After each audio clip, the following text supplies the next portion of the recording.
जय श्री राम, जय श्री कृष्ण। जय जय गौ माता। श्री कृष्ण कन्हैया गौशाला बाला राजपुरा। जय गौ माता। गौ माता की महिमा का एक छोटा सा किस्सा बताती हूँ मैं आपको। हमारी कोई औकात नहीं है कि हम गौ माता की महिमा का वर्णन करें। एक जन्म में तो संभव भी नहीं है जितनी गौ माता की महिमा है। हम पानी पीते हैं, आरओ का फिल्टर किया हुआ पानी पी लें, चाहे गंगा जल पी लें, चाहे उबाल कर पानी पी लें। पानी पीने के बाद में वो पानी अपने शरीर में 3-4 घंटे रहने के बाद जब शरीर उसे उत्सर्जित करता है तो जहाँ पे वो होता है वहाँ पे कोई खड़ा रहना पसंद नहीं करता। और गौ माता को चाहे आप कुछ भी पिला दो, कितना ही गंदा पानी पिला दो, गौ माता साधारण भैंसों के साथ, सभी जीवों के साथ ही पानी पीती है। गौ माता को कैसा भी पानी पिलाओ, जब वो 3 घंटे गौ माता के शरीर में रहने के बाद में गौ माता उसे उत्सर्जित करती है ना, तो जहाँ पे गौमूत्र गिरता है वो स्थान तीर्थ से बड़ा होता है। और पहले के टाइम में जब कोई भी मांगलिक कार्य होता था, किसी बच्चे का नामकरण है, शादी विवाह का मंडप है, जब तक गौ माता के गोबर से उसको लिपा नहीं जाता था तब तक वो अपवित्र माना जाता था। गौ माता के गौमूत्र से और गौ माता के गोबर से ही जगह को साफ करके पवित्र करके और मंदिरों में मूर्ति की स्थापना होती है।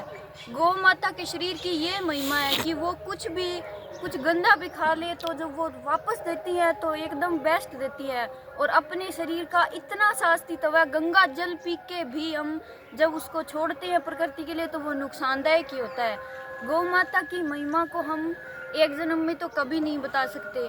जो नहीं मानते, वेद ग्रंथों को नहीं मानते, उनके लिए वो साइंस को तो मानते हैं। पराबैंगनी किरणें होती हैं वायुमंडल के अंदर, नेचर को मानते हैं सब। गाय के गोबर से लिपे हुए घर के अंदर पराबैंगनी किरणें कभी प्रवेश नहीं करती। ये बात साइंस ने प्रूफ की है।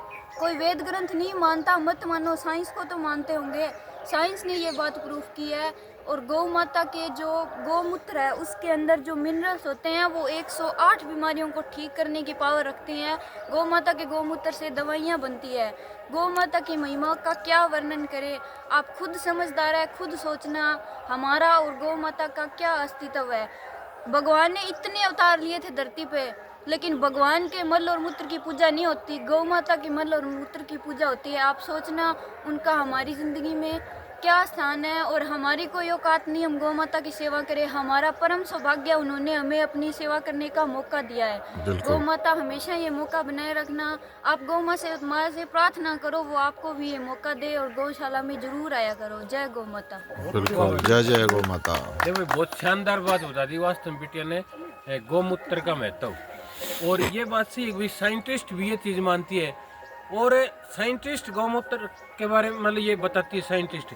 और हमारा जो हिंदुस्तान का संविधान है उसमें भी गौ माता का उल्लेख है।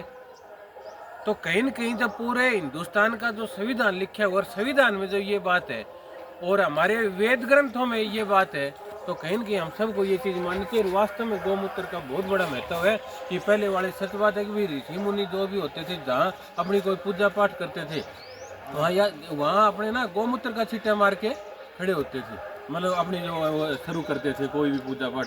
तो ये बहुत अच्छी बात बताई है बिटिया ने। बिटिया का बहुत बहुत धन्यवाद है। आज अपने शुरुआत करते हैं सेवा में। एक भाई हरे की सेवा आई थी 2-3 दिन पहले ओम जी तरण 10 आरबी से, और हरे की सेवा उनकी लगातार आती भी रहती है। और इस टीम के वो मैं ये मान सकता हूँ कि सबसे अहम सदस्य हैं, क्योंकि उनकी शुरुआत हरे से करवाई हुई है हमारी टीम के साथ।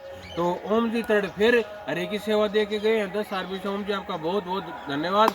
और भाई एक सेवा आई है लगातार, बटाओं की सेवा लगातार हमारे साथ हमारी इस गौशाला में आती रहती है, इस टीम के साथ जुड़ते रहते हैं। और ये बहुत ही एक मतलब पॉजिटिव बात है। और हमारे पूरे गांव का धन्यवाद है कि भी हमारे रिश्तेदारों तक भी ये बात पहुंचाते हैं और रिश्तेदार भी हमें पूरी सपोर्ट कर रहे हैं। कल फिर एक बटाऊ की सेवा आई है भाई नरेंद्र जी साहू दौलतपुरा से, 500 रुपये की सेवा आई है भाई। नरेंद्र जी हमारे आदरणीय लिच्छी राम जी सियाग उनके बटाऊ है।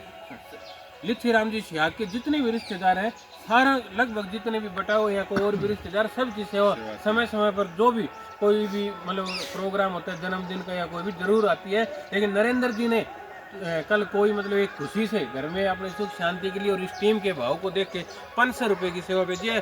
आदरणीय नरेंद्र जी, आपका बहुत बहुत धन्यवाद, बहुत बहुत आभार। और भाई एक सेवा आई है, बड़ी खुशी की बात है कि हमारे मनोहर जी तरड़, कन्नौज खैलीराम जी तरड़, तो कल वही जो हमारा साथी है हिमांशु, वो गाड़ी लेके आए नहीं।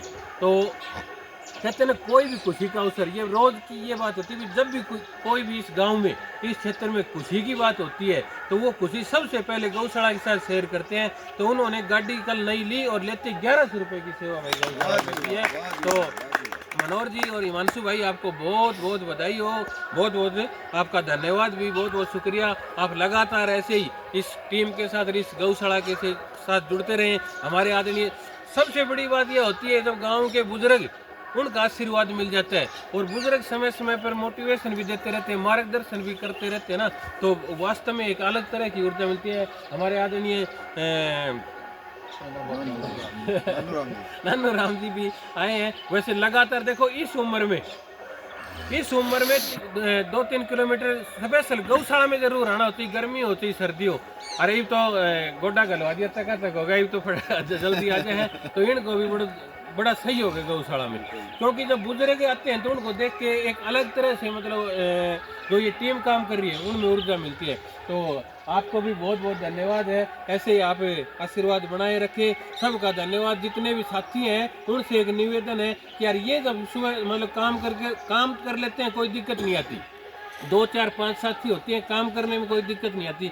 जब सुबह ये वीडियो बनाते हैं ना, जब बड़ी तकलीफ होती है, जब साथी नहीं आते तो सबसे निवेदन है महावीर जी गुड़िया और प्रमोद सरपंच साहब भी नहीं है, मोहन लाल जी सरपंच